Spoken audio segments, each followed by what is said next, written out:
রোগীর মধ্যে পূর্ণ মাত্রায় ধর্ম উন্মাদনা দেখা যায়, প্রচন্ড প্রভু ভক্তি থাকে। এই ঘটনাটা আমরা বেশ কিছু ওষুধে কিন্তু পেয়ে যাই, প্রভুর আরাধনায় ঘন্টার পর ঘন্টা কেটে যায়, ধর্ম নিয়ে মনে হয় একটু বেশি পাগলামি করে বসে এই এই লেখেছিস ওষুধের রোগীরা। তার ভেতরে মনে হয় এক ঐশ্বরিক শক্তি আছে, প্রতিনিয়তই তার দ্বারা সেই পরিচালিত হচ্ছে, মানে একটা আহ অশরীরী অদৃশ্য কোনো শক্তির দ্বারা সে পরিচালিত হচ্ছে। এর জন্য কাউকে কাউকে সে অভিসম্পাদ দেয়, আবার কাউকে কাউকে আশীর্বাদ করে। এই যে অভিসম্পাদ দেওয়া, আশীর্বাদ করে, এই কথাটা কিন্তু আমরা অন্য একটি ওষুধে পেয়ে যাই, অ্যানাকার্ডিয়াম ওরিয়েন্টালিস। অভিসম্পাদ দেয়, শপথ করে, প্রতিজ্ঞা করে, আমরা ল্যাকেসিসে এটি দেখতে পাই। আরো বেশ কিছু ওষুধে যদিও আছে, এটিও এক ধরনের ডেলিশনের মধ্যে পড়ে।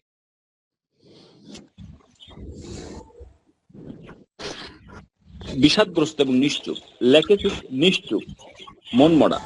কার জন্য আনমিউট হয়ে গেছে, একটু মিউট করেন প্লিজ, শব্দ আসছে। হ্যাঁ জি, ধন্যবাদ। আপনারা একটু খেয়াল রাখবেন যে কার ফোনটা আনমিউট হয়ে গেল। সেক্ষেত্রে অন্যরও কষ্ট হয় শুনতে, আমারও বলতে কষ্ট হয়। ল্যাকেসিস নিশ্চুপ, মন মরা, বিষাদগ্রস্ত অবস্থাতেও সময় কাটায়। কখন? যখন সে স্রাবিত হয়, তখন সে কুণ্ডলি পাকিয়ে নেয়। সাপের মতো কুণ্ডলি পাকিয়ে থাকা ল্যাকেসিসের স্বভাব। অ্যাক্টিভ হওয়ার আগে ল্যাকেসিস শান্ত এবং ক্লান্ত, তারপরই ভয়ঙ্কর রূপ ধারণ করে সে। কারণ শীতের ঘুম, মানে দীর্ঘদিন শীতে গর্তে যখন ঢোকে সাপ, তখন দীর্ঘদিন সে ওখানে ঘুমিয়ে কাটায়। বসন্তেই তো সাপ জেগে ওঠে। ল্যাকেসিসের বাড়াবাড়িও বসন্তে, যেমন কোথায় ফাল্গুন চৈত্র মাস বসন্তকাল, এই সময় সাপের একটু বেশি আনাগোনা দেখতে পাওয়া যায়। আবার দেখবেন ল্যাকেসিসের ক্লান্তি এবং বিষাদ ভাব শুধুমাত্র সকালবেলা দিকে। ল্যাকেসিস রোগীর সকাল নিদ্রার পরে এবং সকালের দিকে। এবার তা সাময়িক, বরং বিপরীতটাই আমরা দেখি বেশি। রাত যত বাড়ে ল্যাকেসিসের রোগী ততই মানসিকভাবে তৎপর হয়ে ওঠে। মানসিক পরিশ্রমে কোনো কষ্টই হয় না এদের। অধ্যাবসায়ী ছাত্রছাত্রী, শিক্ষক, চিকিৎসক, উকিলরা রাতে স্বাচ্ছন্দ্যে পড়াশোনা করতে পারে। এরা মানসিক পরিশ্রম করে, ক্লান্তি তার মোটেও আসে না। রাতের পর রাত ল্যাকেসিস পরিশ্রম করে, আনন্দ সহযোগেই পরিশ্রম করে, তারপর এক সময় হঠাৎ ক্লান্ত হয়ে পড়ে। গভীর বিষাদের মধ্যেও আনন্দ খুঁজে নিয়ে পুনরায় উদ্যমে সাথে তাদের মানসিক পরিশ্রম করতে পারে তারা। আগেই বলেছি এরা খুব খেলাপ্রিয়। এরা যখন পোশাক পরে তখন খুব ঝকমকে পোশাক। সাপের চিত্রটা দেখিয়েছি প্রথম দিন আলোচনায়, এগুলো বলা হয়েছিল। এরা খেলা পছন্দ করে, আনন্দ উল্লাস এদের খুব পছন্দ। কিন্তু এরপরে আবার সে অবসাদগ্রস্ত, অবসন্ন হয়ে পড়ে।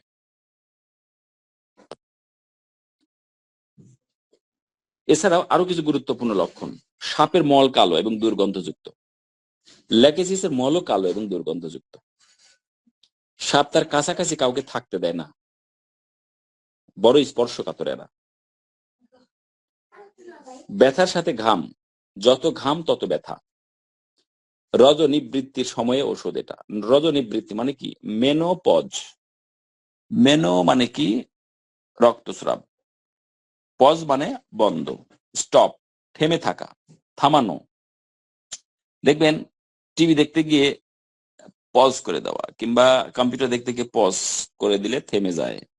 তো মেনোপজ, যখন তাদের মিনিস্ট্রিয়াল সাইকেল স্টপ হয়ে যায়, বাংলাদেশের প্রেক্ষাপটে 45 থেকে 55 বছরের মধ্যে এমনটি ঘটে। কারো একটু আগে এবং পরে ঘটতে পারে, তবে 50 বছরের আশপাশে হয়ে থাকে।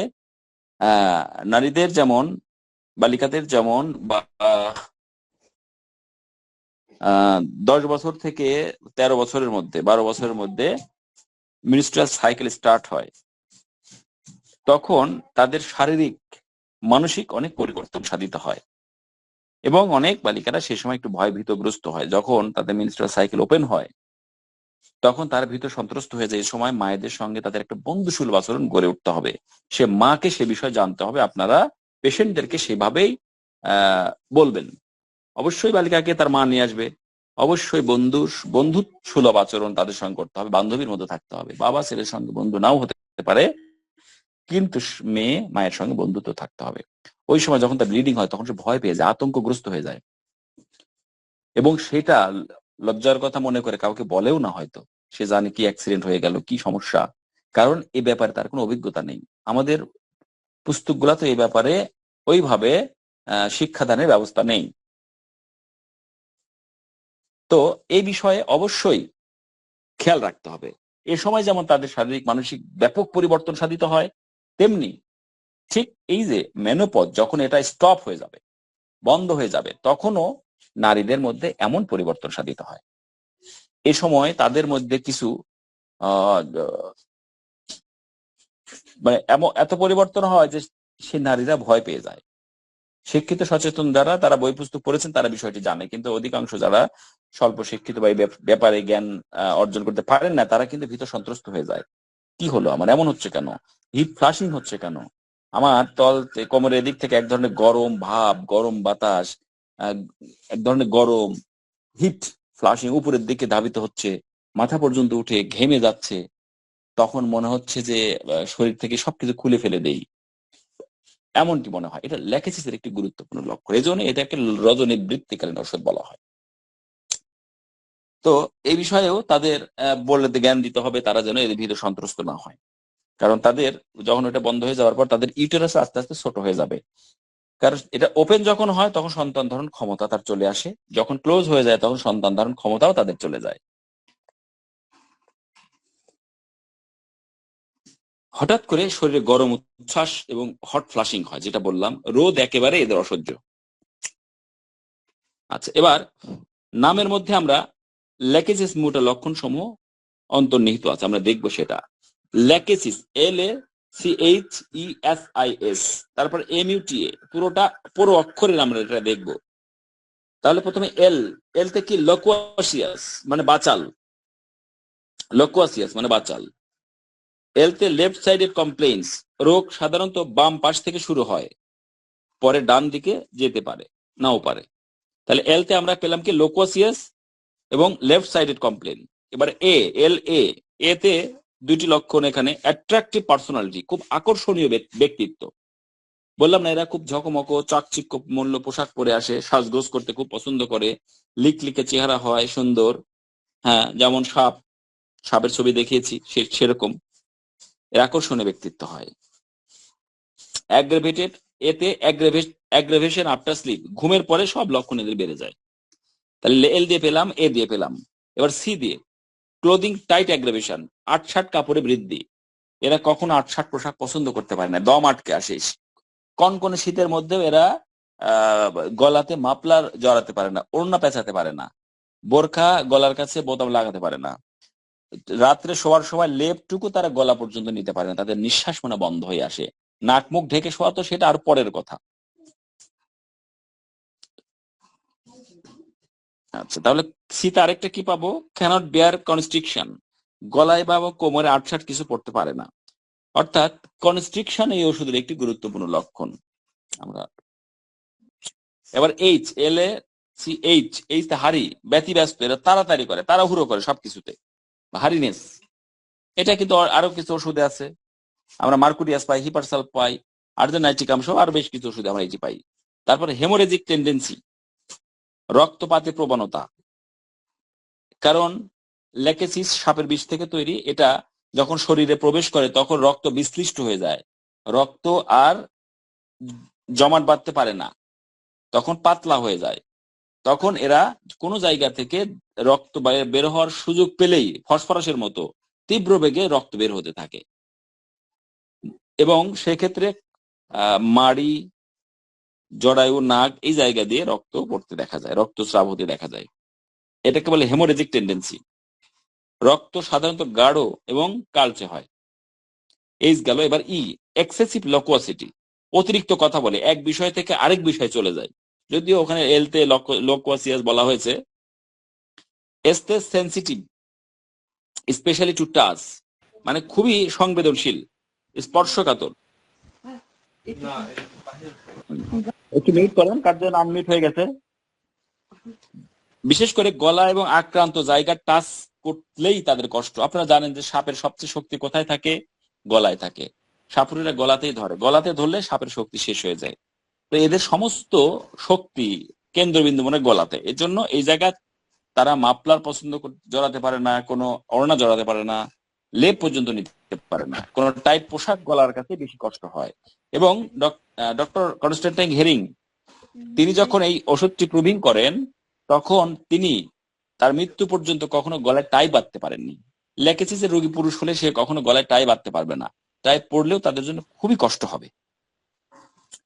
এবার impossible to lie on left side, বাম দিকে শোয়া তাদের জন্য সম্ভব না, কারণ বামে রোগ আক্রমণ, বামের দিকে শুতেই পারবে না। আমরা ফসফরাস এটি দেখতে পাই, বাম দিকে শুতে পারে না বা আক্রান্ত দিকে শুতে পারে না, ফসফরাস।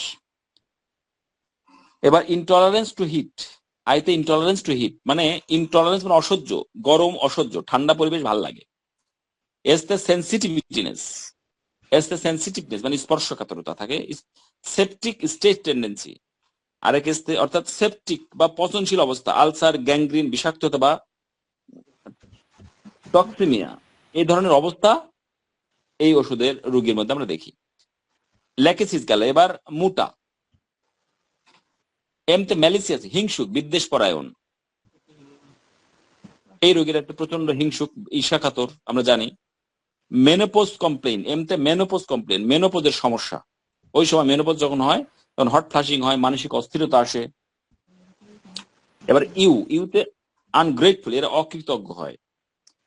আরেকটা ইউতে আলসারেশন, আলসার বা ক্ষত সৃষ্টি হয়, বিশেষ করে গলায় এবং ত্বকে কালচে বিষাক্ত প্রকৃতির বা গ্যাংগ্রিন হয়ে থাকে এদের।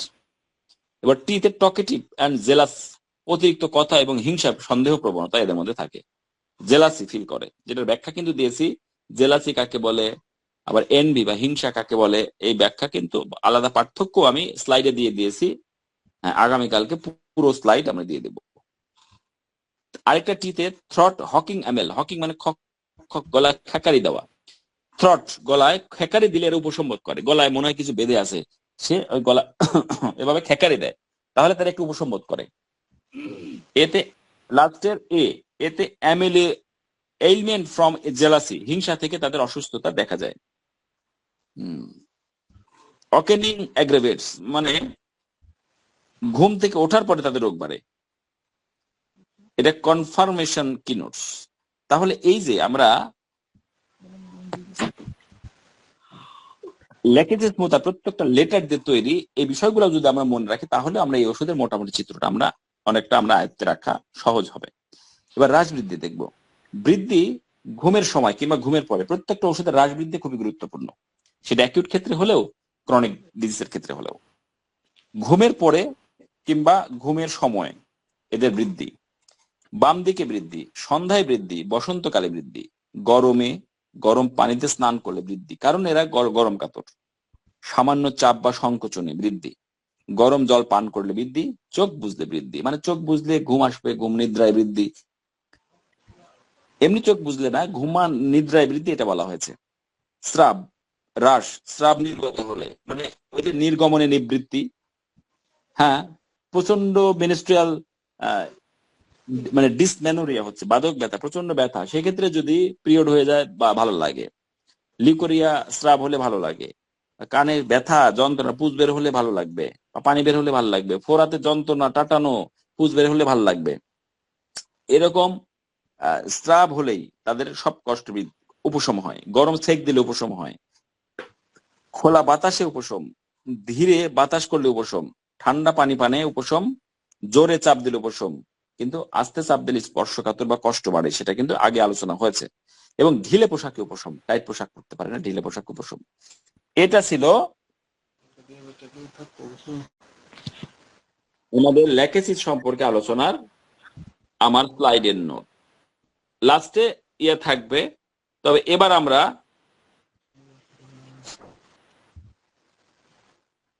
দেখবো জর্জ ভিতুলকাসারের ল্যাকেসিস ঔষধের আলোচনা, জিবি কিনোটস থেকে দেখবো আমরা। প্রথমে ল্যাকেসিস সংক্ষিপ্ত রূপটা আপনারা এভাবে লিখবেন, নিজের মন গড়া লিখবেন না, কারণ সব ওষুধের সংক্ষিপ্ত রূপ লেখার একটা নিয়ম আছে, সেটা রেপার্টরি বইতে সব পাবেন, এবং এই বইগুলাতে প্রত্যেকটা ওষুধে কিন্তু আমি এইভাবে জানিয়ে দিচ্ছি, সেক্ষেত্রে খেয়াল করবেন। প্রথমে কি নোটস আমরা দেখবো, লেকেসিসের কি নোটসটা কি আছে। দেখেন পুরো ওষুধটাকে কয়েকটি ওয়ার্ড দিয়ে তিনি সাজিয়েছেন। জর্জ ভিতুলকাস, যিনি 1996 সালে অল্টারনেটিভ মেডিসিনের উপর নোবেল প্রাইজ পেয়েছেন। লকুয়াসিটি, বাচালতা, জেলাসি, ফিয়ার অফ স্নেকস, এই তিনটি শব্দে ওনার কাছে কিওয়ার্ড মনে হয়েছে এবং আসলে গুরুত্বপূর্ণ লক্ষণগুলি।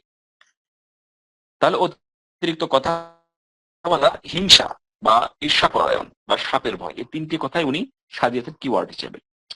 মানে তিনটি কথা ছাড়া মনে হয় লেকেসিস হতে পারে না এমনটা। এবার ভূমিকাতে আমরা দেখবো, the Lachesis patient is passionate with strong emotions, jealous. Lachesis রোগী খুবই আবেগপ্রবণ, তীব্র অনুভূতির অধিকারী এবং হিংসুটে স্বভাবের হয়ে থাকে। উইসি হাইপারটেনশন, হাইপারসেক্সুয়ালিটি, ল্যাকুয়াসিটি। আমরা উচ্চ রক্তচাপ দেখি এই রোগীদের মধ্যে, অতিরিক্ত যৌন উত্তেজনা দেখি এবং বাচালতাও লক্ষ্য করি। Any constriction or suppression is intolerable. যে কোনো ধরনের চেপে ধরা বা চাপা পড়া, দমন রোগীর জন্য সহ্য হয় না। এই জন্যই কিন্তু এর বিপরীতটাতে এদের এমএল হয়, উপশম হয় কি, নির্গমন হয়ে গেলে। কিন্তু ভিতরে চেপে থাকলে এই বিষয়গুলো তাদের জন্য খুব কষ্ট হয়। যেভাবে তাদের বুক মানে মনের মধ্যে কথা চেপে রাখতে তাদের কষ্ট হয়, কখন উগরে দিবে কথা, যেটা কিন্তু উদাহরণ দেওয়া হয়েছে প্রেসার কুকারের সঙ্গে। দেখবেন প্রেসার কুকারে যখন আমরা মাংস কিংবা কোনো কিছু ইয়ে করতে দেন, আহ তখন যতক্ষণ পর্যন্ত না ওই ভিতরে বাষ্পগুলো বের হচ্ছে ততক্ষণ পর্যন্ত মনে হয় ভেতরে অবস্থা অন্যরকম হয়ে যাচ্ছে। তেমনি কেতলির মধ্যে এমনই অবস্থা হয়ে যায়। যখন বের হবে তখন মনে হয় যে ওর শান্তি হলো, ওর জীবনটা রক্ষা পেলো। এমনি লেকেসিস রোগীর মধ্যেই বাঁচা, এইটাই জন্যই তার বাঁচাল হয়ে যায়, ভিতরে কোনো কথাই গোপন রাখতে পারে না সে। এনি কনস্ট্রিকশন, আচ্ছা তাহলে এটা হলো often the patient experiences choking, suffocative feeling in the throat. প্রায় রোগী গলায় চেপে ধরা বা শ্বাসরোধের অনুভূতি অনুভব করে। Intolerance to tight clothing, tight এবং আটসাট পোশাক একদম সহ্য করতে পারে না। There is the on the physical level, in order for the patient to be ameliorated, রোগী আরাম পেতে আবেগ এবং শারীরিক নিঃসরণ বের করে দেওয়ার প্রয়োজন বোধ করে। দেখেন এই কথাটা যে কোনো ক্ষেত্রেই, এটা অবশ্য জিঙ্কামেট একটি ওষুধ আছে সেখানেও নির্গমনের নিবৃত্তি আছে, তবে লেকেসিসের মতো এত সুস্পষ্ট প্রদর্শক লক্ষণ কিন্তু অন্য ওষুধে নেই। আমরা ভূমিকাতে কয়েকটি বিষয় দেখলাম। এবার মেন্টাল স্টেটে আমরা দেখবো জেলাসি, এলিমেন্ট ফ্রম জেলাসি, হিংসা, এবং এই হিংসা বা ঈর্ষা থেকেই তার রোগগুলা বিশেষ করে সৃষ্টি হতে পারে। এটা একটা কজ, কারণ এই কজেশন গুলাও কিন্তু আমাদের জানতে হবে। এনভি মানে ঈর্ষা বা হিংসা। Loquacity, changing from one subject to another. এই যে বাচালতার যে কথাটি বলা হয়েছে সেটি অতিরিক্ত কথা বলা, এক বিষয় থেকে অন্য বিষয়ে দ্রুত পরিবর্তন করা। সাপ যেমন দেখবেন শুধু সোজা চলতে পারে না, শুধু এদিক আর ওদিক এদিক আর ওদিক বাম ডান করে চলে, সে সোজা চলতে পারে না। তেমনি এদের কথাগুলাও কখনো একই সরল রেখা একটি আলোচনা নিয়ে চলতে পারে না। একটা আলোচনা করতে গিয়ে অন্য একটা প্রসঙ্গ পেয়ে গেলে ওটা নিয়ে আবার চলতে থাকলো ডানের দিকে, কিংবা আরেকটা প্রসঙ্গ পেয়ে গেল অন্যদিকে, সেটা নিয়ে চলতে থাকলো।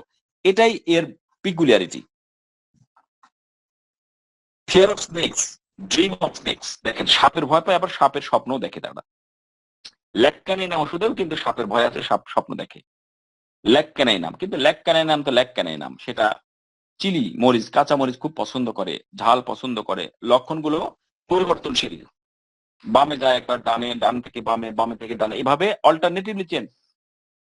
লেকেসিসও কিন্তু এমনটা আছে যে বামে আগে শুরু তারপর ডানে যায়, কিন্তু লেকেসিস বাম থেকে ডানে যাবে কিন্তু বামে আর ফেরত আসার সুযোগ কম, প্রায় আসবে না।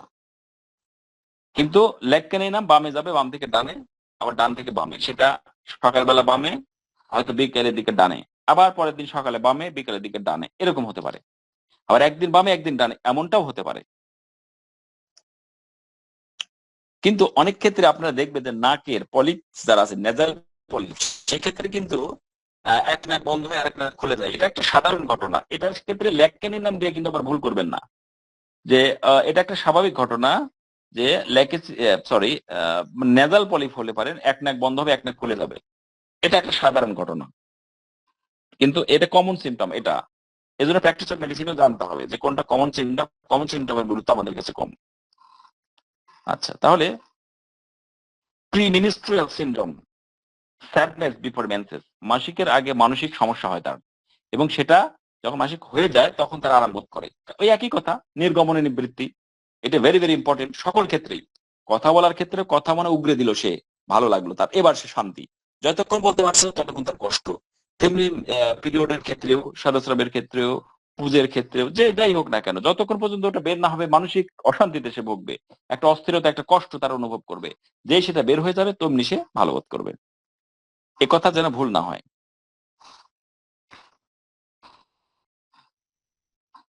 আচ্ছা, amelioration beginning of menses, during menses, দেখেন অ্যামিলিয়ারেশন ডান দিকে একটা অ্যারো আছে, তার মানে এটা উপশম, বাম দিকে অ্যারো থাকলে অ্যাগ্রাভেশন। বিগিনিং অফ মেন্সেস, মেন্সের শুরুতেই ভালো বোধ করে, এবং মেন্সের সময় ভালো বোধ করে, যখন সেটা নির্গমন হয়ে গেছে কিছু তাই সে ভালো বোধ করছে। Mental symptom are worse on waking in the morning, বিশেষ করে কি anxiety, confusion, darkness, forsaking feelings, sadness, loathing, মানে সকালে ঘুম থেকে ওঠার পর মানসিক লক্ষণগুলো খারাপ হয়। কি কি মানসিক লক্ষণ? বিশেষ করে উদ্বেগ, উৎকণ্ঠা, বিভ্রান্তি, অবসন্নতা, একাকিত্বের অনুভূতি, ফরসেকেন মানে নিজেকে পরিত্যক্ত মনে হয়। দেখবেন কেন রেপার্টরির প্রথমে যে আছে অ্যাবান্ডন্ড বা ফরসেকেন ফিলিংস, দুঃখ, বিরক্তি, এই কষ্টগুলো তার বেড়ে যায়, সকালে ঘুম থেকে ওঠার পরেই এই কষ্টগুলো তার বেড়ে যায়। তাহলে নিদ্রার পরে, কেন নিদ্রার পরে বৃদ্ধি সঙ্গত এই কথাটি, কারণ সকালে মানুষ ঘুম থেকে ওঠার পরে বৃদ্ধি, মানে কি ঘুম থেকে ওঠার পরে বৃদ্ধি, এবং সারা রাত জেগে থাকার পরে আপনি সকালে কষ্ট পাবে, বিষয়টি এমন না। রিলিজিয়াস অ্যাফেকশন, রিলিজিয়াস ডিসপেয়ার, ধর্মীয় চিন্তা বা অনুভূতি, ধর্মীয় হতাশা থাকে তার মধ্যে। আচ্ছা, তাহলে মেন্টাল স্টেট আমরা গেল, এবার আমরা সেকেন্ড পেজে দেখবো। সেকেন্ড পেজে মেন্টাল স্টেট শেষ, এবার ফিজিক্যাল স্টেটে দেখবো শারীরিক লক্ষণগুলা। Left sided complaints usually where the heart is involved, কারণ বাম দিকেই তো আমাদের হার্টের অবস্থান, সাধারণত বাম পাশের লক্ষণ বেশি দেখা যায়, বিশেষ করে যখন হৃৎপিণ্ড জড়িত থাকে। সাইটিকা ইজ রাইট সাইডেড, এই যে একটা উল্টো বা ব্যতিক্রম লক্ষণ, এটা মনে রাখতে হবে। সাইটিকার ডান দিকে শুরু হলো, এটা ভেবে প্রথমে লাইকোপোডিয়াম না ভাবি। এই লক্ষণটা নোট নেবার মতো, কারণ এই লক্ষণটা একটু ব্যতিক্রম, এই ওষুধ পড়তে গিয়ে আপনার এই লক্ষণটার কথা ভুলে যাবেন যদি নোট না নেন। Complaint May go from left to right, বাম লক্ষণগুলো, কষ্টগুলো বাম থেকে ডানের দিকে যায়। পেইনস কাম ইন ওয়েভস, ব্যথা ঢেউয়ের মতো আসা যাওয়া করে, এই যে এই কথাটা খুবই গুরুত্বপূর্ণ। Pains come in waves,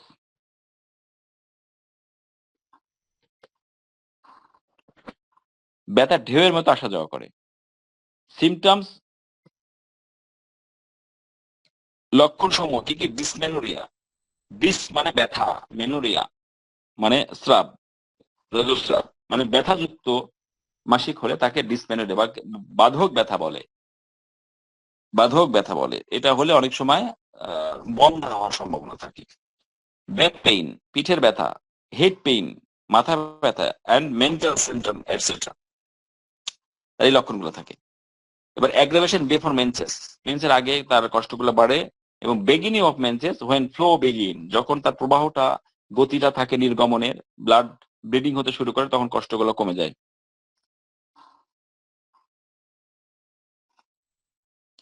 affection of ovaries, induration, pains, tumour, swelling, abscess, inflammation, cyst etcetera, ডিম্বাশয়ের বিভিন্ন, ওভারির বিভিন্ন সমস্যা কি কি? মানে এটা বাম বাম দিকে বেশি, কিন্তু এটা কঠিন হওয়া, ব্যথা হওয়া, টিউমার, ফোরা, প্রদাহ, সিস্ট, সিস্ট মানে ছোট্ট টিউমার, অথবা এক ধরনের টিউমারের মতো আর কি, পানির থলির মতো বোঝা যায়, এটা এটা হয়ে থাকে। Ovarian complaints are worse around menses, before, during, after, ডিম্বাশয়ের সমস্যা মাসিকের সময় বিশেষ করে, আগে, চলাকালে এবং পরে বেশি দেখা যায় এবং বেশি খারাপ অবস্থায় হয়ে যায়। constriction of various parts of the body, especially throat. Constriction যদি সংকোচন, শরীর বিভিন্ন স্থানে বিশেষ করে গলায় চেপে ধরা অনুভূতি থাকে। Throat is sensitive to slightest touch. দেখেন এগুলা কিন্তু ক্যাপিটাল লেটার, বড় হাতের অক্ষরে লেখা, এজন্য এটার গুরুত্ব অনেক বেশি। গলায় সামান্য স্পর্শে অত্যন্ত সংবেদনশীল থাকে। Cannot tolerate clothing around throat. গলার চারপাশে কাপড় বা কিছু সহ্য করতে পারে না। Arrested respiration on going to sleep or during sleep that makes her jump with terror of suffocation. ঘুমাতে গেলে বা ঘুমের মধ্যে শ্বাসরুদ্ধ হয়ে যাওয়ার অনুভূতি হয়, ফলে ভয়ে হঠাৎ জেগে ওঠে। এই ব্যাখ্যাগুলো কিন্তু আগে দেয়া হয়েছে। Difficult respiration, aggravation touching the larynx, exertion of hands and arms. ল্যারিংসে স্পর্শ বা হাত পা নড়াচড়া করলে শ্বাসকষ্ট বেড়ে যায়, মানে গলার আশপাশে আর কি, দিলেই মানে বেড়ে যায়, এত স্পর্শকাতর থাকে। কারণ সাপের গলাতে যত দুর্বলতা, এই রোগীদের ক্ষেত্রেও তাই হয়। কারণ কি, তাহলে আমরা এই হোমিওপ্যাথি পড়তে গিয়ে দেখলাম যে আসলে সৃষ্টিকর্তা যত সৃষ্টি করেছেন কোনো না কোনো ভাবে মানুষের উপকারী। এমন কিছু বিষয় আছে যেটা আমরা বুঝতে পারি না, বিজ্ঞান প্রমাণ করতে পারেনি, তাই আমাদের কাছে এটা অনর্থক মনে হতে পারে, কিন্তু এটা আমাদের ভ্রান্ত ধারণারই একটা প্রমাণ। Impossible to lie down left side, বাম পাশে শুয়ে থাকা অসম্ভব তাদের। প্যালপিটেশন ওরস লাইং অন লেফট সাইড, এবং বাম পাশে শুলে তাদের কি হয়, হৃদয় স্পন্দন বা বুকের ধরফরা লেগে যায়। আচ্ছা, এবার থার্ড পেজ আমরা দেখবো। Heat flushing specially in face during climaxis. Heat flushes with perspiration, বিশেষ করে মেনোপজের সময় মুখে হট ফ্লাশ হয়, মানে গরম উচ্ছ্বাস, একটা উত্তাপ এবং ঘামের সাথে তাপের অনুভূতি থাকে। Slight pressure aggravates but hard pressure ameliorates. Slight মানে হালকা চাপ দিলে কষ্ট বাড়ে, ওই যে অল্প স্পর্শ করলে ব্যথা বেড়ে যায়, কিন্তু ওখানে চেপে ধরলেই কষ্টগুলা কমে যায়। তার একটা উদাহরণ কিন্তু এই লেকেচিস আমরা সব সময় প্রত্যক্ষ করি। কি, সে তরল জিনিস যখন সে পান করে, তরল জিনিসে তো গলাতে ওইভাবে আঘাত লাগে না, কিন্তু হালকা টাচ লাগে, ওটাই তার কষ্ট হয়। কিন্তু যখন সে শক্ত জিনিস খায় তখন তার কষ্টটা হয় না। আমরা দেখি সাপ কিন্তু কি খায়, সাপ কিন্তু ব্যাঙকে খেয়ে নিতে পারে, কিন্তু পানি কিংবা দুধ কিন্তু সেইভাবে পান করতে পারে না, তাদের কষ্ট হয়। শক্ত জিনিস খেতেই তারা বেশি স্বাচ্ছন্দ্য বোধ করে। আনফ্রেশিং স্লিপ, ঘুমের সতেজতা আসে না। কেন আসবে, সে ঘুমেই তো তাদের অশান্তি, ঘুমালেই তাদের কষ্ট, এই জন্য তারা চোখ বন্ধ করতে চায় না। ওরে বাপরে, আমি তো চোখ বন্ধ করে ঘুমাই গেলেই আমার কষ্ট বাড়বে, সেই ভয়ে সে ঘুমাতেই চায় না। Skin has bluish red purple discolouration, eruption, বয়েলস, ulcer, swelling. ত্বকের নিচে লাল এবং বেগুনি বর্ণের পরিবর্তন দেখা যায়। র্যাশ, ফোড়া, আলসার, ফোলা ইত্যাদি দেখতে পাওয়া যায়। এবার মোডালিটিস আমরা দেখবো। হ্রাস বৃদ্ধি, অ্যাগ্রাভেশন কি, touch on waking, suppress discharge, sleep before মানে sleep before, sleep during, sleep after, মানে ঘুমের পূর্বে, ঘুমের সময়, ঘুমের পরে, সব জায়গায়। Beginning of lying on the left side, warm wet weather, changes of temperature from cold to warm, spring autumn.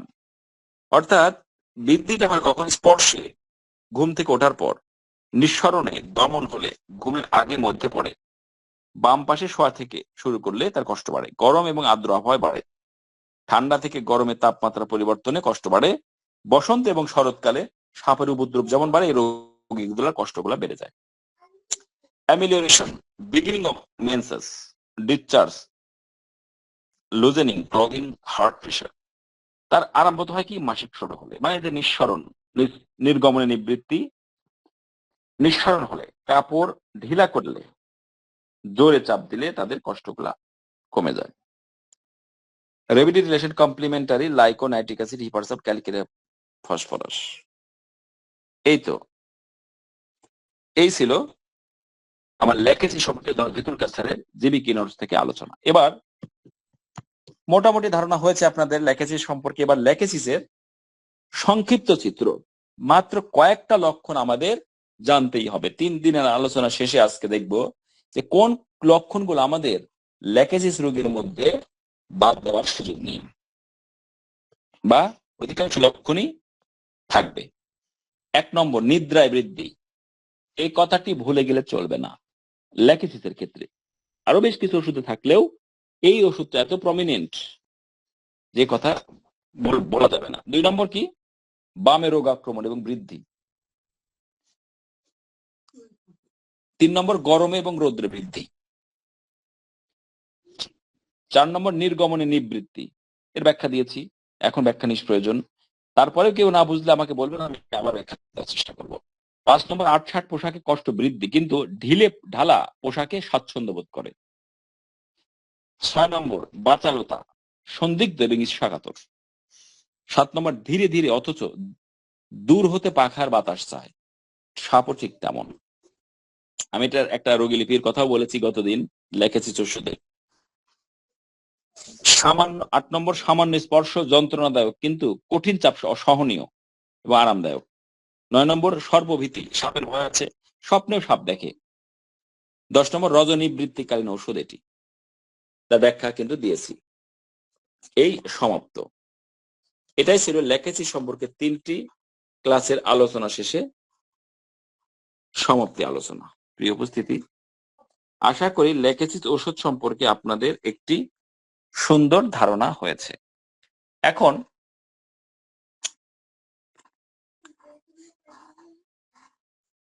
অসংখ্য ল্যাকেসিসের কেস রয়েছে, সেদিন একটি আলোচনা করেছি। এখন এই রোগীর যে আলোচনার মধ্যে আছে, এখন এই রোগী যদি জ্বর আসে, ধরে নিলাম জ্বরের রোগী, মানে আমরা যে কোনোটা দিয়েই উদাহরণ দিতে পারি। জ্বরের রোগী, সাথে শরীর ব্যথা আছে, রোগী বলবে আমার বাম দিকে ব্যথাটা বেশি। তবে লক্ষণ সমষ্টি যেখানে মূল কথা মনে রাখতে হবে যে ল্যাকেসিসের জ্বরগুলো অ্যাকিউট হবে না, প্রায় হবে না। ল্যাকেসিসের রোগগুলা প্রায় অ্যাকিউট হবে না, এগুলা ডিপ অ্যাক্টিং মেডিসিন এবং পলিক্রিস মেডিসিন। এগুলা যদি ল্যাকেসিসের জ্বর হয়, সেক্ষেত্রে অবশ্যই সেটা অনেক দিন ধরে হয়তো জ্বরে ভুগছে। ক্রনিক ফিভারের ক্ষেত্রেই এটি আমরা দেখব। এছাড়া জ্বরের জন্য আমরা বিশেষ করে অ্যাকোনাইট, বেলেডোনা, রাস্টক্স, ব্রায়োনিয়া, তারপরে জেলসিমিয়াম, অ্যান্টিপটার্ট, ওপিয়াম, এই ওষুধগুলা এবং আরো কিছু ওষুধ আমরা সচরাচর ব্যবহার করে থাকি। আমি জাস্ট উদাহরণ দিচ্ছি জ্বরের ক্ষেত্রে। বাম দিকে রোগ আক্রমণ, এখন সে গরমে কাতর, গরমে কষ্ট পাচ্ছে। এখন শীতকালেও যদি হয়, তাহলে সে দেখা যাবে যে তার ঠান্ডাও লেগেছে সাথে, কিন্তু সে গলাতে কোনো পোশাক পরলে গলার জায়গাটা ফাঁকা রাখতে হয়েছে। লেপ গায়ে দিয়ে থাকলেও শীতকালে তার গলা পর্যন্ত উঠাতে পারছে না, এবং একের পর এক বক বক বক বক করেই যাচ্ছে। জ্বরটা অনেক দিনের, হয়তো পায়খানা কালো আছে, এবং তার অন্যান্য হিস্ট্রি। যখন ক্রনিক হবে তখন আপনাকে তো শুধু এই কয়েকটা কথা জিজ্ঞেস করলেই হবে না, আপনাকে এই হিস্ট্রিটা একটু ফুল নিতে হবে, এবং তখন দেখা যাবে অন্যান্য লক্ষণ সমষ্টি মিলে এটা ল্যাকেসিস এর রোগী। কারণ যে 10টা পয়েন্ট বললাম, এই 10টা পয়েন্টের মধ্যে যদি থাকে, এবং যে আলোচনাগুলো আছে সেগুলোর মধ্যে থেকেও যদি এর গুরুত্বপূর্ণ পয়েন্টগুলো থাকে, তাহলে আমরা ল্যাকেসিসের কথা চিন্তা করব, সেটা বাত ব্যথার ক্ষেত্রে হলেও। এখন কোনো বন্ধা, প্রাইমারি ইনফার্টিলিটি হোক আর সেকেন্ডারি ইনফার্টিলিটি, ইনফার্টিলিটি মানে বন্ধা বাচ্চা কাচ্চা হচ্ছে না, আসলো, আসার পরে ঠিক আপনার সামনে আসার পরে চেম্বারে যখন বসলো, আপনার এখানে শুরু করলো, ডক্টর সাহেব আমার তো এই সমস্যা, কি আমার তো বাচ্চা কাচ্চা হচ্ছে না, আজ 10 বছর 12 বছর বিয়ে শাদী হলো, অনেক চেষ্টা তদবির করলাম, কোনোভাবেই কোনো বাচ্চা কাচ্চা হচ্ছে না, কি করা যায়? অমুক ডাক্তারের কাছে গেলাম, অমুক ডাক্তারের কাছে, মানে তার লেখে দিতে একটি লক্ষণ সে বলা শুরু করে দিল, কি তার বাচালতা দিয়ে বলা শুরু করে দিল। এবার কমন যে প্রেজেন্ট কমপ্লেন, চিপ কমপ্লেন গুলা লিখলেন। আর কি হয়? আমার পিরিয়ডে ব্যথা হয়, মেন্সের সময় ব্যথা হয়। ব্যথাটা কোথায় হয়? তল পেটে বাম দিকে হয়। বিশেষ করে কখন হয়? যখন পিরিয়ড শুরু হয় তার আগে দিয়ে খুব কষ্ট হয়, তারপরে কমে বাড়ে কখন? যখন হয়ে শুরু হয় কিংবা মাঝখানে যখন হয় তখন ভালো লাগে, এবং একবার যখন ক্লিয়ার হয়ে যায় তখন এত ভালো লাগে, তখন আর কোনো ব্যথা থাকে না। তাহলে এখান থেকে আপনি কি পেয়ে গেলেন? কয়টি লক্ষণ? বাচালতা। সে কি আপনাকে বলবে, ডাক্তার আমি বাচাল, আমার এই লক্ষণ, আমি বাচাল একজন মানুষ, বেশি কথা বলি? তাহলে এটা একটা লক্ষণ আপনি লিখে ফেলেন। সে বলছে, আপনি লিখছেন। বাম দিকে একটা রোগ লক্ষণ আপনি লিখে ফেললে, লেফট সাইডের কমপ্লেন, ওভারিয়ান সিনড্রোম। এরপরে কি লিখলেন? নির্গমনে নিবৃত্তি, অ্যামিলিয়ারেশন, ডিসচার্জেস। তো এইভাবে যখন অন্যান্য কষ্টকর লক্ষণগুলো দেখা যাবে, তখন আপনি আস্তে আস্তে আস্তে আস্তে লেকেসিস ওষুধ প্রয়োগ করলে দেখা যাবে সেই রোগটা সার্বিকভাবে, এবং অন্যান্য লক্ষণও পেয়ে যাবেন। এখন যদি সেটা চুলকানির ক্ষেত্রে হয়, এই লক্ষণগুলো থাকলে সে লেকেসিস। যদি তার মাথা ব্যথা হয় বহুদিনের পুরাতন, বাম দিকের মাথা ব্যথা, এই লক্ষণগুলো থাকলে লেকেসিস। এখন রোগী আসলো ডান দিকের মাথা ব্যথা নিয়ে, এখন ভাবলে যে ওহো ডান দিকের মাথা ব্যথা, তাহলে তো লাইকোপোডিয়াম ভাবতে হবে, ব্রায়োনিয়া ভাবতে হবে, কোস্টিকাম ভাবতে হবে, সেলিডোনিয়াম ভাবতে হবে, চ্যাঙ্গুনিয়া ক্যানারেন্সিস ভাবতে হবে, হ্যাঁ, আরো আরো আরো অনেক ওষুধ আছে সেগুলা নিয়ে আমাকে ভাবতে হবে।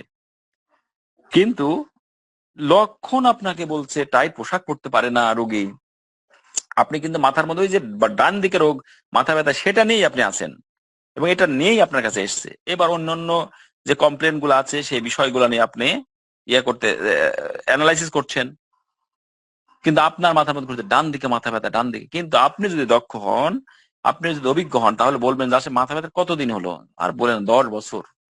মাথা ব্যথা কি এখানেই ছিল নাকি অন্য কোথাও ছিল, আর বলবেন না, প্রথমে বাম দিকে ছিল। এইবার আপনার মধ্যে ওষুধের একটা মুখোশ খুলে গেল। বাম দিকে ছিল, এটা ওটা ওষুধ খেয়ে গাছ গাছার এটা ওটা করে কমে না, বাম দিকে যায় কোনো মতো ভালো হয়, আবার ডান দিকে শুরু হবে। এবার আপনার কাছে আরো পরিষ্কার হয়ে গেল,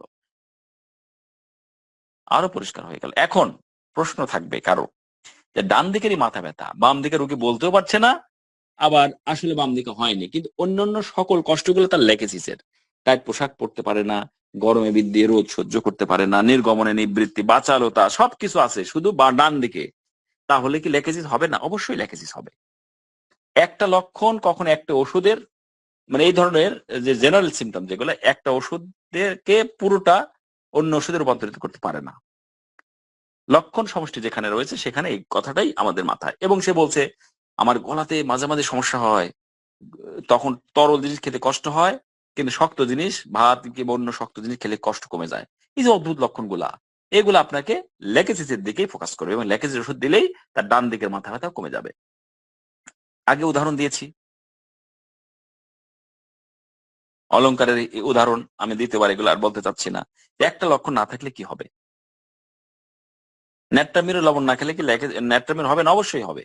এমন রোগী আছে পান্তা ভাতে লবণ খায় না, তাকে অন্যান্য লক্ষণ ন্যাট্রামিউরের, বা সে ভালো হয়েছে। এই জন্য লক্ষণ সমষ্টি মূল কথা, লক্ষণ সমষ্টি, সিমটম টোটালিটি। এখন বুঝতে হবে সিমটম টোটালিটি কি। আগেও ব্যাখ্যা দিয়েছি, আবারও পরে আবার ব্যাখ্যা আমি আবার দরকার হলে প্রয়োজনে দিব, যে একটা লক্ষণে একটা লক্ষণ সমষ্টি হতে পারে। একটা ওয়ার্ড যেমন একটা সেন্টেন্স হতে পারে, যেমন গো একটা সেন্টেন্সের কাজ করলো, যাও, কাম এসো, এটাও একটা সেন্টেন্স। আবার একটা লেটার যেমন একটা ওয়ার্ড হতে পারে, দিস ইজ এ পেন্সিল, এ এখানে একটা ওয়ার্ডের ভূমিকা পালন করছে। তেমনি একটা লক্ষণ সমষ্টি হতে পারে। আবার আবার 10টা 20টা লক্ষণ সমষ্টি হতে পারে না, লক্ষণ সমষ্টি হতে পারে না।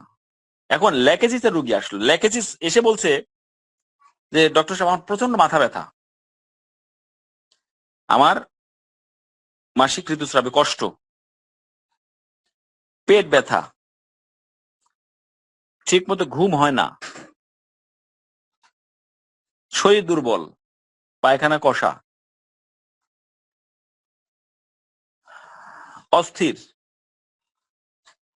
গরম সহ্য হয় না। এই কয়েকটা লক্ষণ আপনি কোনো ওষুধই দিতে পারবেন না, কারণ এখানে কোনো ওষুধের চিত্রই তৈরি হয়নি। এটা কখনোই লক্ষণ সমষ্টি হতে পারে না। সব কয়েকটা কমন লক্ষণ, কমন লক্ষণের দাম নেই, খুবই কম দাম, এত কম দাম যে জলের দামে। এখন মাথা ব্যথা, এটা চরিত্র থাকতে হবে, বাম দিকে মাথা ব্যথা। আরেকটু যদি বৈশিষ্ট্যমণ্ডিত হয় তাহলে হাতুড়ি পেটানোর মতো মাথা ব্যথা। যেমন এই যে লেকেসিস ওষুধের পাইলসের রোগী যারা, তাদের কি হয় জানেন? তাদের মলদারে মনে হয় যে শত শত হাতুড়ি দিয়ে আঘাত করছে। যেমন ন্যাট্রামির ওষুধের মাথা ব্যথার লক্ষণ হলো মাথায় মনে হয় ছোট ছোট হাতুড়ি দিয়ে আঘাত করছে, আর ল্যাকেসিসের মলদারে পাইলসে ছোট ছোট হাতুড়ি দিয়ে আঘাত করছে। এই যে বৈশিষ্ট্য, চরিত্র, এই চরিত্রগুলা প্র্যাকটিস অফ মেডিসিন হলে তখন এটা আলোচনা করা যাবে। কারণ এখন যদি আমি ল্যাকেসিস কোন কোন রোগের ক্ষেত্রে কাজে লাগে, কোন কোন রোগের ক্ষেত্রে এবং সেগুলো কিভাবে বৈশিষ্ট্য, সেটা করতে গেলে এই ক্লাস আরো 2-3টা হয়ে যাবে। আমার এই 1 বছরের কোর্স কমপ্লিট করতে পারবো না। এর জন্যই আমি জাস্ট বলেছি যে ক্লাসিক হোমিওপ্যাথি যে ভিত্তি সেটুকু আপনাকে আমি ধরিয়ে দেব, ওগুলো আপনি নিজেও পড়ে নিতে পারবেন। আর ওইগুলার গুরুত্ব আমাদের কাছে কম, রোগের গুরুত্ব আমাদের কাছে কম। আমাদের এই যে লক্ষণ, আপনার এই লক্ষণ সমষ্টি থাকলে তার যে চরিত্রেরই হোক, এখন তার পাইলসের ওখানে হাতুড়ি দিয়ে ছোট ছোট ব্যথা নাই, তাহলে কি হবে না ল্যাকেসিস? অবশ্যই হবে, কারণ আমার দামি দামি লক্ষণগুলো এখানে দেওয়া আছে। কারণ একটা মানুষের একটি আঙ্গুল বা একটি নখ, চুল, কান, নাকের একটা অংশ, এগুলাতে মানুষ চেনা যায় না।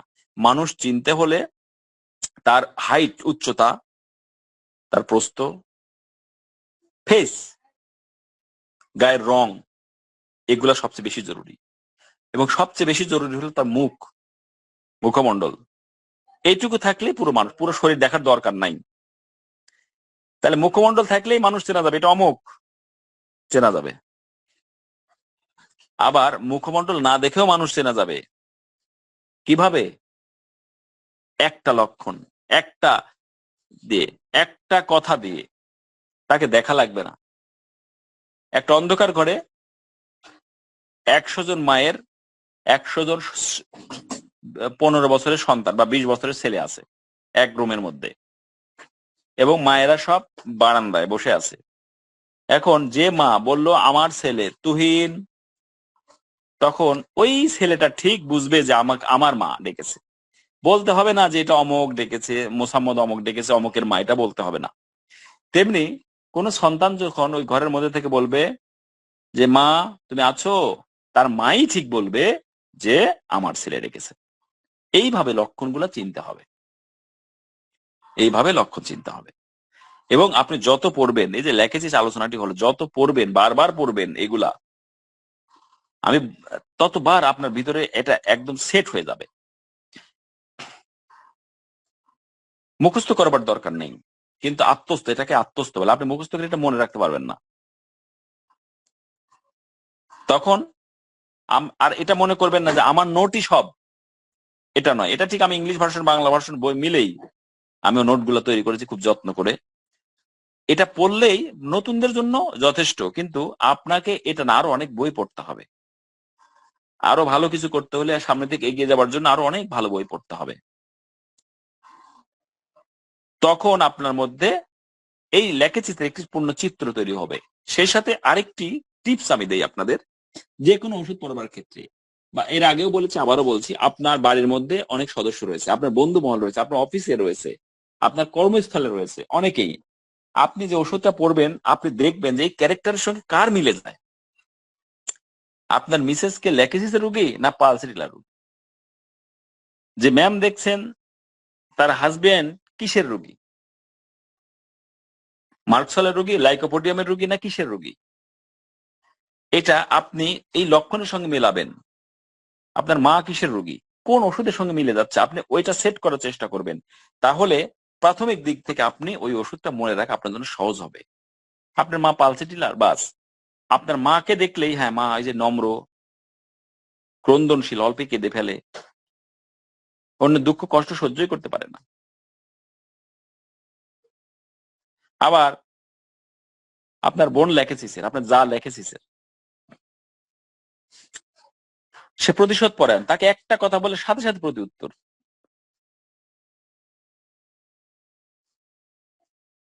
আপনি তার কোনোভাবে ক্ষতি করেছেন, সে তা আপনার ক্ষতি করে ছাড়বে। হিংসা, জ্বলে যায়, আপনার ভালো দেখলে সে জ্বলে, ঈর্ষান্বিত। এই যে ব্যাপারগুলা, আপনি তার মধ্যে ল্যাকেসিসের ওই বিষয়টা সেট করার চেষ্টা করবেন। তাহলে এই ওষুধটা আপনার জন্য মনে রাখাটা খুব সহজ হবে। প্রিয় উপস্থিতি, এই ছিল আজকে ল্যাকেসিস সম্পর্কে আপনাদের সামনে উপস্থাপনা। কারো কোনো কোশ্চেন থাকলে বলেন।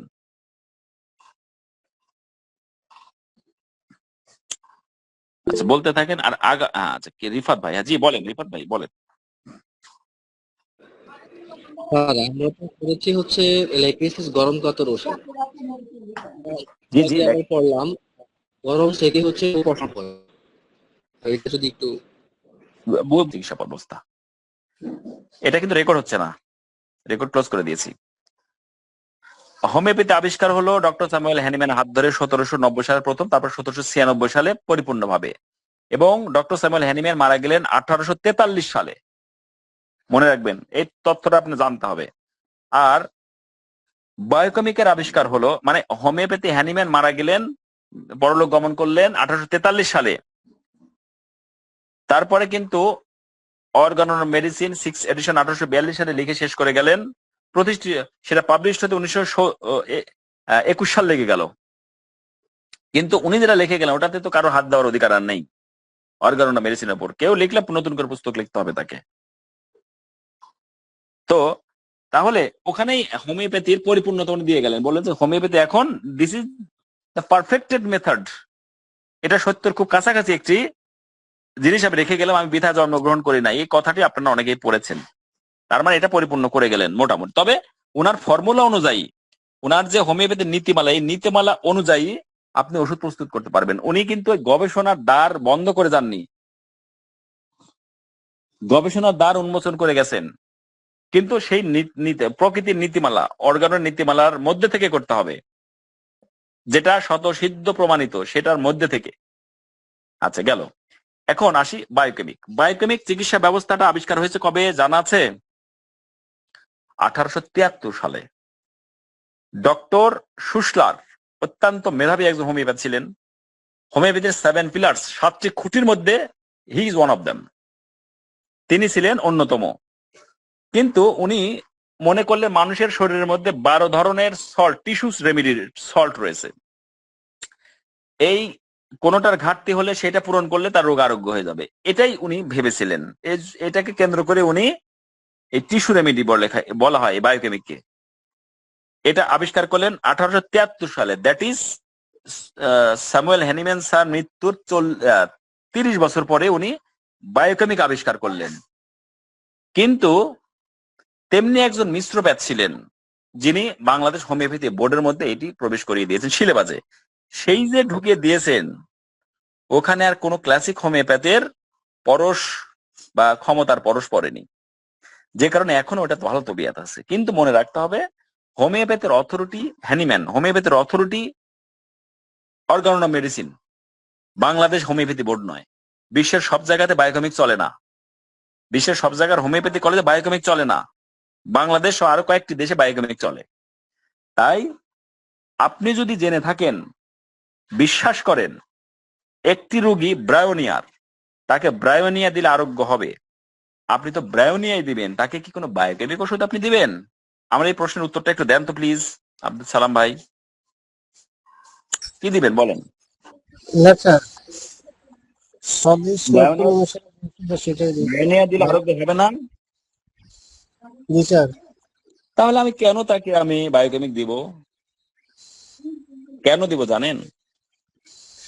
দিব হলো আমার ওই ওষুধের ওই হোমিওপ্যাথি ওষুধের পূর্ণ বিশ্বাস নাই, এটাতে সারবে তার বিশ্বাস নাই। আর কনজেনিটালি, মানে তার বাপ দাদা কেউ না কেউ হয়তো কাছাকাছি কেউ এটা করে গেছেন, বায়োকেমিক উনি দিয়ে গেছেন, উনি কখনো অর্গানন ধরেন উনি, পড়েন উনি, এর বাস্তবতা উপলব্ধি করেননি, যে কারণে বায়োকেমিক দিতে হবে, দিলে ভালো কাজ করে। বাহ, কোথায় থেকে পাইলো সেই নিয়মটা? কোথায় লেখা আছে তার এই নিয়ম? মন গড়া, তার ব্যক্তিগত মতামত এটা। একবার ভাবেন তো, বায়োকেমিক যে ওষুধটা আপনি দিলেন, প্যালিয়েটিভ ওষুধ দিলেন, আপনি রোগী ব্রায়োনিয়ার, আপনি ব্রায়োনিয়ার কিনা আপনি নিশ্চিত নন, ব্রায়োনিয়ার দিলেন, আপনি বায়োকেমিকও দিলেন। সেক্ষেত্রে যদি রোগী প্যালিয়েট হয় বা আপনার মতে আরোগ্য হলো, ভালো হয়ে গেল, কোনটাতে ভালো হলো আপনি কি করে নিশ্চিত হবেন? আপনি বায়োনিয়ার যদি আপনি নির্বাচনে ভুল হয়, হতে পারে তো, তাহলে আপনার বায়োকেমিকে হয়তো আপনার সেটা কাভার দিয়ে গেল। এখন আপনার ব্রায়োনিয়া ওষুধটা যে ভুল হলো, আপনি বারবার ব্রায়োনিয়া দিচ্ছেন শরীরে, তাহলে রোগীর জন্য ক্ষতি হবে না? হবে? স্যার। হবে। আর যদি ব্রায়োনিয়া ঠিক কাজ করে, আপনি কেন বায়োকেমিক দিবেন তাহলে বলেন তো? বিল করার জন্য তাকে? বিল করার জন্য, বেশি বিল করার জন্য? সেটা তো আপনি ফাইটাম দিয়েও করতে পারবেন। রোগী তো বলেনি যে আমাকে এত টাকার মধ্যে ওষুধ দেন, আমাকে টাকা বেশি নিবেন না, আপনি একটা 5টা ফাইটাম দেন, সমস্যা তো নেই। ফাইটাম দিলে তো কোনো ক্ষতি নেই। কিন্তু আপনি কেন পেটেন্ট দিবেন? ভিটামিন ওষুধ কোথায় পেলেন আপনি? অর্গাননে কোথাও আছে? হোমিওপ্যাথিতে কোথাও আছে? বায়োকেমিক কোথায় পেলেন? অর্গাননে কোথাও আছে? এটা তো মন গড়া একটা চিকিৎসা। বায়োকেমিক এটা আলাদা চিকিৎসা ব্যবস্থা। তাহলে আপনি বায়োকেমিকই খালি করেন, অথবা হোমিওপ্যাথি করেন।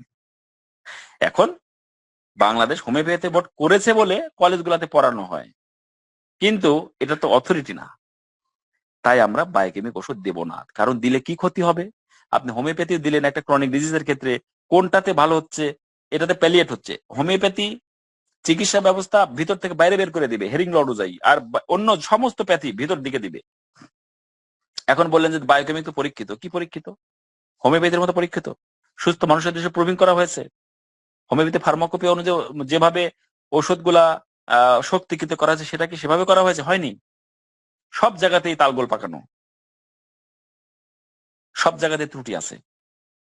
তাই হোমিওপ্যাথির সঙ্গে বায়োকেমিক দেওয়া যাবে না। আপনি ক্লাসিক হোমিওপ্যাথি হতে চাইলে সেটা করতে পারবেন না, যেহেতু দুইটা আলাদা চিকিৎসা পদ্ধতি, তাই এটা মিশ্র পদ্ধতি। আশা করি এই উত্তরটা পেয়েছেন। আব্দুল সালাম ভাই ঠিক আছে? অনেকের হয়তো স্যার, মনোকষ্টের কারণ হবে আমার আজকের এই উত্তরটি। স্যার একটা সংক্ষিপ্ত কথা ছিল স্যার, সংক্ষিপ্ত প্রশ্ন। জি। সংক্ষিপ্ত যদি বলতেন স্যার। স্যার, একটা রোগীর মধ্যে যদি 3 থেকে 4টা ওষুধের লক্ষণ সমানভাবে পাওয়া যায়, সেক্ষেত্রে স্যার কি করা উচিত? একটু স্যার যদি বলতেন আচ্ছা, আচ্ছা। সংক্ষিপ্ত। এর আগেও তো একদিন দিয়েছি, আমি আবারও দিচ্ছি, অসুবিধা নাই। আচ্ছা, এখন এটা যদি আপনি একটা বাস্তব উদাহরণ দিতে পারেন, তাহলে সেটা সমাধান দেওয়া সবার কাছে ভালোভাবে গ্রহণযোগ্য হতো। কারণ আমি যে উত্তরটা দিব সেটার সঙ্গে আপনার প্রশ্নের সঙ্গে সাংঘর্ষিক হবে। কেন হবে? আপনি বলছেন সমানভাবে, সমানভাবে হতেই পারে না। অবশ্যই কোন দক্ষ অভিজ্ঞ চিকিৎসকের দৃষ্টি এড়াবে না ওই রোগের মধ্যে একটি ওষুধের সঠিক নির্বাচন। এড়াবেন, এটা অর্গাননের কথা। ঠিক আছে? কখনোই এড়াবে না, এড়িয়ে যেতে পারবে না রোগীর। হয়তো যিনি এটা ওষুধ নির্বাচন করছেন, কেস টেকিং করছেন, কোথাও না কোথাও তার ত্রুটি আছে। উনি হয়তো অভিজ্ঞতা থেকে হোক, কি মনে আসছে না, যে কোনো একটা কারণে ওর আছে, কোনো না কোনো একটা লক্ষণ ভাইটাল ফোর্স তুলে ধরবে। সেটা খুঁজে বের করার দায়িত্ব চিকিৎসকের। ঠিক আছে? স্যার, এরকম যদি রেফারেটাইজেশন করা হয়, স্কোরিং যদি খুব কাছাকাছি এসে যায়, যেমন 4টা ওষুধের কাছাকাছি স্কোরিং আছে, একটা 12, একটা 11, 10। আচ্ছা, আচ্ছা, আচ্ছা। আচ্ছা, এটা রেপার্টরি শেখালে উত্তরটা ভালো দেওয়া যেত। আসলে রেপার্টরি যে আঙ্কিক মূল্য, রেপার্টরি দাসত্ব করা যাবে না তো। রেপার্টরি একটা হেল্প করবে আপনাকে, রেপার্টরি জাস্ট অ্যাসিস্ট করতে পারে। রেপার্টরি কোন সিদ্ধান্ত দিতে পারবে না, ক্ষমতা তার নাই। রেপার্টরির আঙ্কিক একটা মূল্য দেখাবে, কোথাও গ্রেডিং এ কোথাও আপনার রুব্রিক গ্রেড বাড়িয়ে দেবে, ফার্স্ট হবে, কোথাও হয়তো আপনার ওয়েটে বাড়িয়ে দেবে। এখন সিদ্ধান্তটা আপনার মেমোরি দিয়ে নিতে হবে। আপনাকে হয়তো অনেক ওষুধের মধ্যে থেকে 4-5টা ওষুধের একটা সংক্ষিপ্ত চিত্র করে দিবে, কাকতালীয় ভাবে 2-1টা ওই যেটা সুপার মানে ওয়েট এবং ওয়েটে সর্বপ্রথমে আছে, কিংবা র্যাঙ্কিং এ সর্বপ্রথমে আছে, কিংবা গ্রেডের দিক সর্বপ্রথমে আছে, সেটা ওষুধ নির্বাচন হতে পারে। আবার ওখানে যে 4-5-10টার মধ্যে আছে, সেটা একটাও না হতে পারে।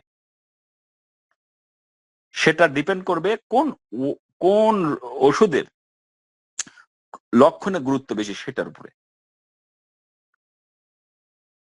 তাই রেপার্টরি দাসত্ব করা যাবে না। যারা এই যে রেপার্টরির গ্রেড প্রথমের দিকে দিয়ে ওষুধ দেয়, নো, এভাবে কখনো চিকিৎসা সঠিক হবে না, কখনোই হতে পারে না, অসম্ভব এটা। সালফার এবং ফসফরাস সবসময় আগে আগে দৌড়ায়। ওর লক্ষণ যে বেশি, যেটাই দিবে সালফারের লক্ষণ আছে, তার মানে কি আমি সালফার দিয়ে দেবো সব? না, সালফার দিতে পারে সবচেয়ে ভালো ডক্টর এবং সবচেয়ে খারাপ ডক্টর। রেপার্টরিতে হ্যাঁ প্রথমের দিকে যে 4-5টা ওষুধ থাকবে, প্রথমের দিকে র্যাঙ্কিং এ বলেন, গ্রেডে বলেন বা ওয়েটে বলেন, আপনি সফটওয়্যারে করেন, তাহলে সেক্ষেত্রে ওকে আপনাকে হেল্প করবে। ওখান থেকে আপনার মস্তিষ্ক দিয়ে সেটা বিচার করতে হবে এই রোগীটা আসলে কোন ওষুধের রোগী। এখন মিষ্টি পছন্দ করে রোগী বললো আমি মিষ্টি, বাবারে মিষ্টি এত পছন্দ করি, সুপার গ্রেডে আছে আর্জেনাইটিকাম, তারপরে লাইকোপোডিয়াম, চায়নাতেও আছে, সালফারেও আছে, কেন্ট রেপার্টরিতে 4টা ওষুধে ফার্স্ট গ্রেডে রয়েছে। এখন সবার আবার ব্রায়োনেতে আছে, রাস্ট্রাকচার আছে, সিপিয়াতেও, ইপিকাকেও আছে মিষ্টি পছন্দ। তাহলে এখন আপনি কিভাবে গুরুত্বটা বুঝবেন সেটা রেপার্টরি দেখে বুঝতে হবে যে কোন গুরুত্বগুলা কিভাবে আমরা বুঝবো। এখন পিপাসা অনেক ওষুধে আছে, অনেক ওষুধে আছে পিপাসা, ক্যালকেরি কার্বে আছে, ফসফরাসে আছে, মার্কসলে আছে, ব্রায়োনেতে আছে, অ্যাকোনাইটে আছে। সব পিপাসাতে একরকম না, সব ওষুধের ক্ষেত্রে পিপাসার গুরুত্বটা একরকম আসবে না, সব কয়েকটা ফার্স্ট গ্রেডে আছে। কারণ রেপার্টরি শুধু ওখানে আঙ্কিক একটা মূল্য দিতে পারবে, আপনাকে হেল্প করবে।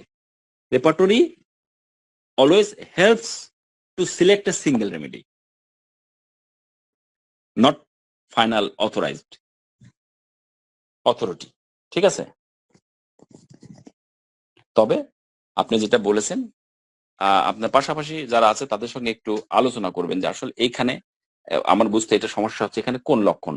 যদি 4টা আপনি রেপার্টরিতে দেখেন 4টা কাছাকাছি আছে, তখন আপনি ওই রোগীকে আবার ইন্টারোগেশন করতে হবে, আবারও প্রশ্ন করতে হবে। এই 4টা ওষুধের মাথায় রেখে আপনাকে যে কোন লক্ষণ, গুরুত্বপূর্ণ লক্ষণ দেখে ইন্টারোগেশন করলে দেখবেন যে আবার লক্ষণ কিছু বের হয়ে গেছে। ঠিক আছে? এইভাবে আপনাকে আস্তে আস্তে এগোতে হবে, তাহলে একটা ওষুধের দিকে দ্রুত চলে যাবে। এটা 1 দিন 2 দিন হবে না, আস্তে আস্তে আস্তে আস্তে হবে। ঠিক আছে? জি স্যার, Okay, এটা ধন্যবাদ। একটা শিল্প। জি, এটা একটা শিল্প।